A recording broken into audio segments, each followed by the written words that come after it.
or sampling.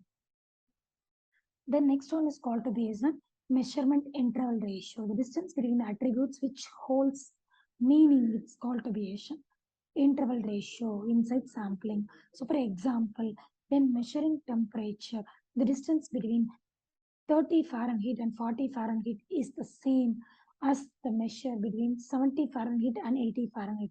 Both interval ratio is holding the same value. So it is not going to make any sort of sense, even though it is holding meaning. But it is an ordinal attribute which is throwing some sort of measurement in terms of interval ratio.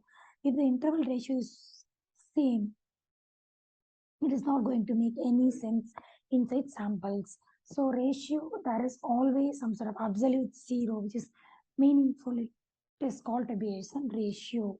Inside these samples, random samples, you can construct some sort of meaningful fractional ratio-based information inside interval ratio itself. So measures of central tendency we have seen in session 2 itself. So central tendency tells us where most of the data is going to lie. Mean is something which is called to be as an average. So above, on top of mean, we can have some sort of add-on values in terms of variables. Then we can divide the total number of values. So the next one is median. So the middle score for a set of data, which is going to be arranged in order of magnitude, is called to be as a median. The next one is called to be as a mode. So the most frequent value in the data set is called to be as a mode. So these are the measures of central tendency, which is called to be as a mean, median, and mode. So mean is known as average information. So median is nothing but the middle score of the set of data what we are having in hand, but we have to arrange the values in some sort of orders.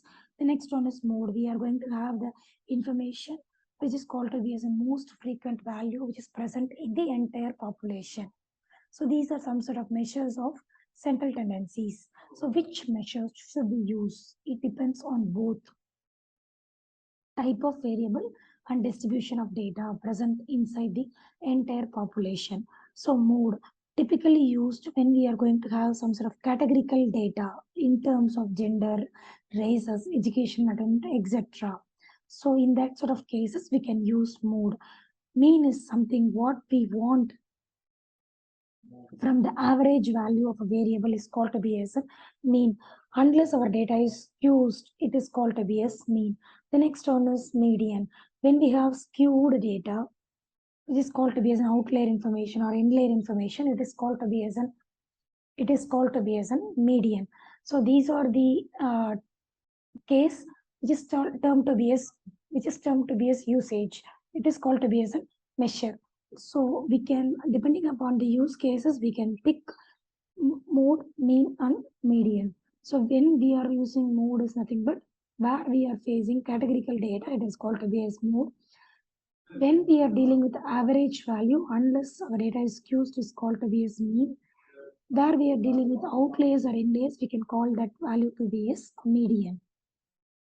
So in this example, we are having small set of figure where we are having some sort of circles which is representing height of the population.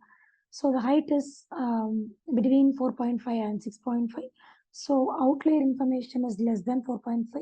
Outlier information, the right hand side is representing the values which is greater than 6.5. So this is the entire population which is having the culmination of 4.5, less than 4.5, above 4.5, 6.5, less than 6.5, above 6.5. This is the combination of information present inside the raw data. Now we are going to have sampling distribution for this particular data. So we want to know what it means to take a sample from the entire distribution. So all that means is that we can use computer to pick a random samples based on the probabilities it is going to decide, or by the histogram or by the curve. For example, if we want to take a sample from this distribution, there is a good chance for the computer to pick what is a value near the middle class or the histogram or the curve which is going to hold the smallest. So we can go in the either of way. Either we can go in the shortest terminology, or the computer will take the largest, or it will take both the edges and it will go with a smooth curve, where the histogram lies. So this is called to be as an approximation of the histogram values with a smooth curve. So the computer can generate lot of samples and it can play with that samples into statistical test, which is called to be as a statistical t-test. So since we have some sort of original distribution, we can compare our expectation of what will happen in its reality as well. So in this example, we are having some sort of smooth curve, which is in between 4.5 and 6.5.